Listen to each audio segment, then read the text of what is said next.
Hello and welcome to this video. Today I'll be talking about the animation from the PS2 classic title Shadow of the Colossus. In this video I'll mainly be exploring the 12 basic principles of animation and how well the game has used them. I'm well aware that this is a game from 2005, so I will be more lenient on my assessment of the animation. And with that, let's get started.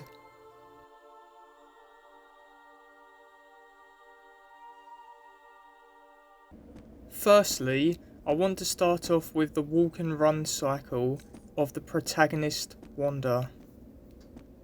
I'm going to begin with the walk cycle, and as you can see, there's a great sense of caution as well as eagerness, almost like a big cat stalking its prey.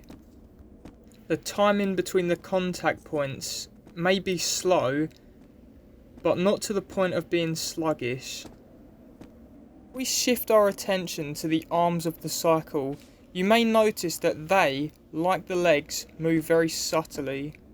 While slow and subtle, the swaying of the arms, which also sways the sword in tandem, helps with the illusion of weight, and this acts as secondary action. This ultimately helps to complement the main walk. The run cycle, unlike the walk cycle, is far faster. The knees jolt outwards to create the illusion of power, almost as if, with each step, Wanda is leaping off the ground. During the passing position, the legs seemingly stretch out to their apex, which again reinforces the sense of power from this run.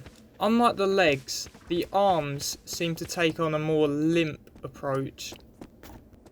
Whilst this was most likely intended to showcase the weight of both the sword as well as the clothing, I personally find the swing of the arms to be quite unappealing, as it doesn't showcase the same type of strength which the legs have taken on. Aside from this, the arms do follow a convincing momentum arc of motion as a result of the based movement from the hips. Moving on from the walk and run cycles, I want to begin talking about one of the principles, this being follow through. If you've been paying close attention to the run cycle, you may have already picked up on this principle. This is prominently seen from Wanda's clothing. As you can see, it sways after Wanda begins his walk and run cycle.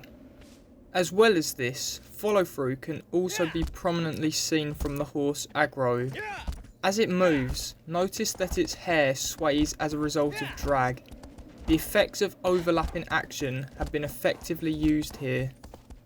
For this particular animation, it can be argued that Wanda, in his entirety, acts as secondary action to aggro the horse. Like mentioned earlier, the horse's hair is seen violently swaying behind, following the follow-through principle. Wanda, when hitting the horse, does so with both feet, as well as bringing both arms down in tandem to help create a sense of momentum, which helps to create the feeling of power behind every single hit.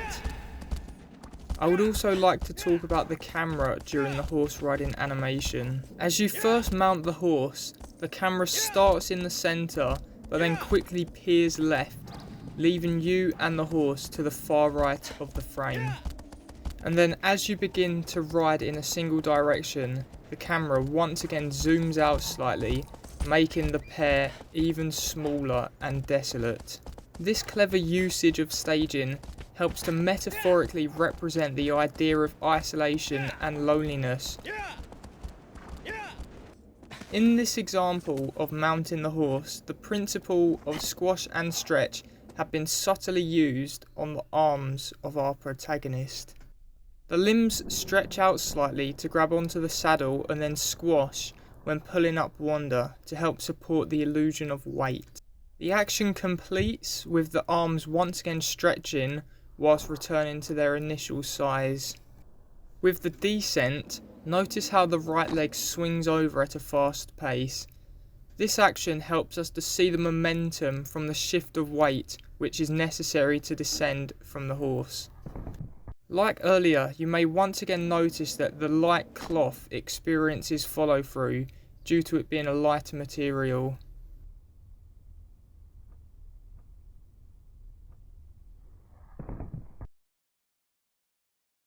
With the sword swing animation, there is a clear natural arc that the sword is following. This arc is even visually aided by the smear frames present during the swing itself. Since smear frames are usually included in an animation to show a fast moving object, the inclusion of it here is very much appreciated to help show the illusion of speed as well as force. As well as this, we can tell that the sword being swung is quite heavy. This information is translated by the body, which has the left leg quickly stretch out like a lunge in order to balance out the weight distribution from the sword swung on the right side. Balance of weight is further supported by the right leg, which falls to a reverse lunge position, ultimately helping to drop the body slightly. With the kneel or praying pose, the action is far simpler compared to previous ones mentioned earlier. Although there is no anticipation to predict this pose, I still find its simplicity to be of its benefit. Although most of his body simply falls straight down the y-axis, almost robotically, this is somewhat circumvented with the replanted of both the right and left feet, as well as the left leg, which subtly shifts back, acting as secondary action to the rest of the pose. When climbing each of the colossi, we, the players, are gaining the sense that we are finally about to beat these Goliath monsters. The way in which the animation portrays this is primarily through squash and stretch. With each movement of the arms and legs, a great deal of energy can be felt through the first stretching of the limb, and then have it squash when moving up, which creates a rubber band like momentum with the climb. Each time a leg is shifted upwards, there is a great sense of power behind the movement, aided by the realistic sense of the timing. A great use of anticipation can be seen from each of the Colossi's attacks. For example, the Colossus in this clip has two sets of attacks, one from its eyes and another from its legs. With the leg attack, a great sense of weight can be seen, helped by the timing of the sequence.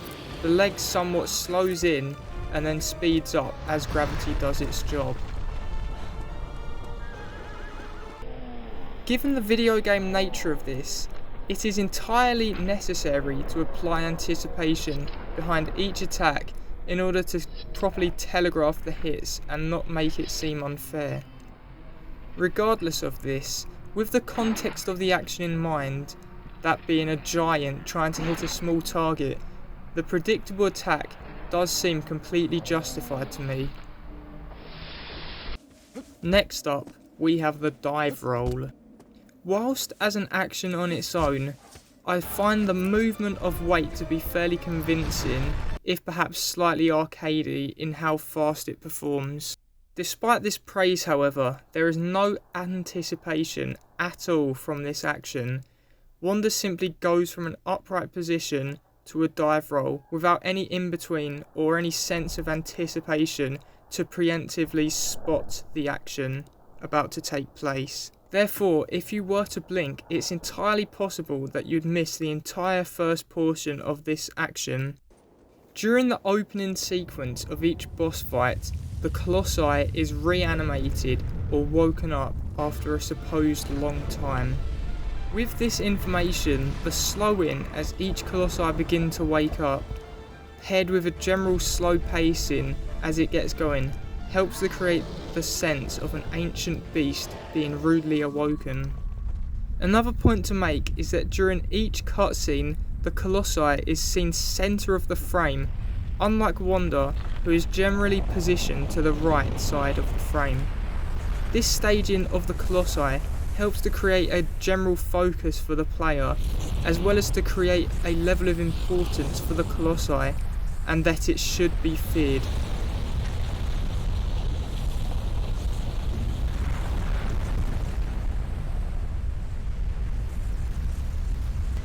During the game over screen, Wanda is left in a static lying down position.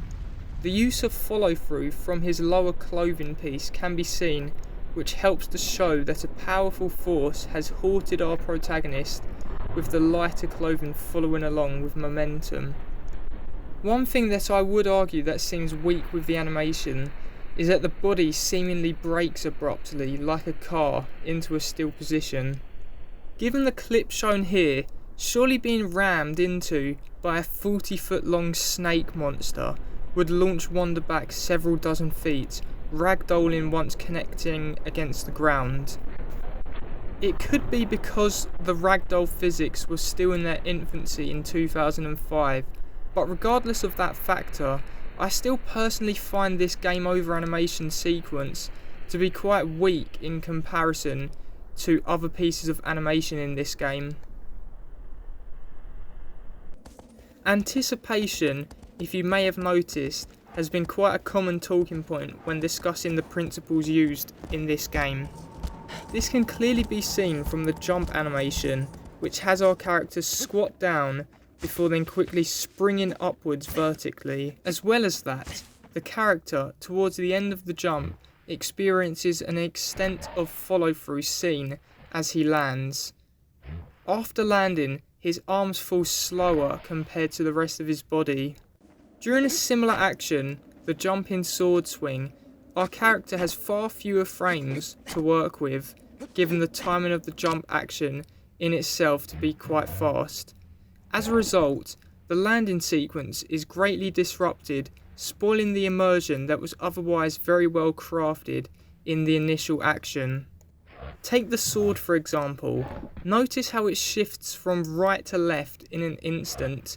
The animation is there, but it's been cut short due to the lack of frames that have been allocated to this specific action. Anticipation can also be seen with the bow. If we firstly take a look at the equip animation, we, the player, can easily grasp that Wanda is trying to grab something, hinted at by the great swing of his right arm across his torso, with the head also moving, which acts as secondary action. This swing by the arm helps us to understand that the bow is either quite large or quite heavy, as a great deal of force is required to draw it out.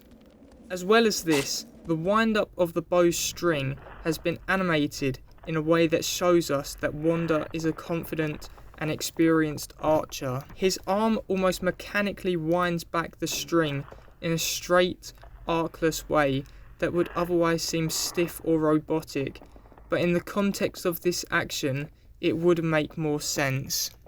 This context being a character that is largely isolated in the game and rarely talks. With that in mind, the stiff nature of the motion helps show that this character is very much stoic in his conquest.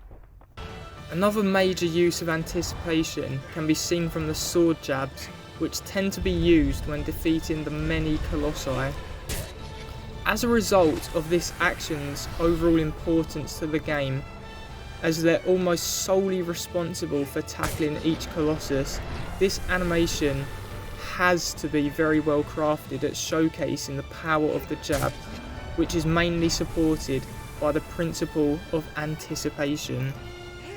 As you can see, the right arm slows in and then quickly reaches a slow out point at the apex of its position. This modification of the timing is what has enabled this particular action to have such a convincing level of power behind it. We, the player, having seen the anticipation of the wind-up of the arm, expect to be rewarded with a powerful strike, and this was excellently delivered. Paired with the audio grunt, as well as the controller rumble, we are rewarded with a rush of adrenaline that, despite being colossally smaller than our opponent, we feel far more powerful at this moment in time.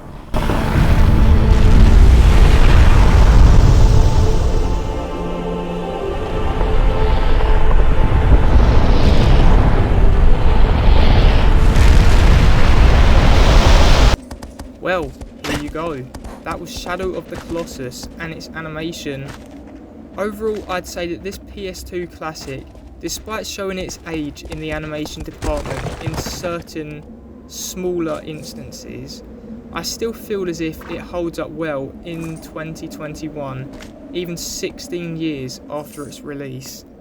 This could mainly be down to the appeal, which is provided by the gorgeous set pieces, as well as the Colossi, which all have overcomplicated designs, but as a positive factor, which showcases their strength as well as age. I would argue that despite the positive that this game has towards the principle of appeal, Wanda does have quite a generic, complex design, lessening his iconic status. Despite this, the character model still holds up decently well in all of its slight polygonal glory. With that said, I hope you have enjoyed this video and that you may have picked up a few things about the in-depth animation of this game. Thank you once again for watching.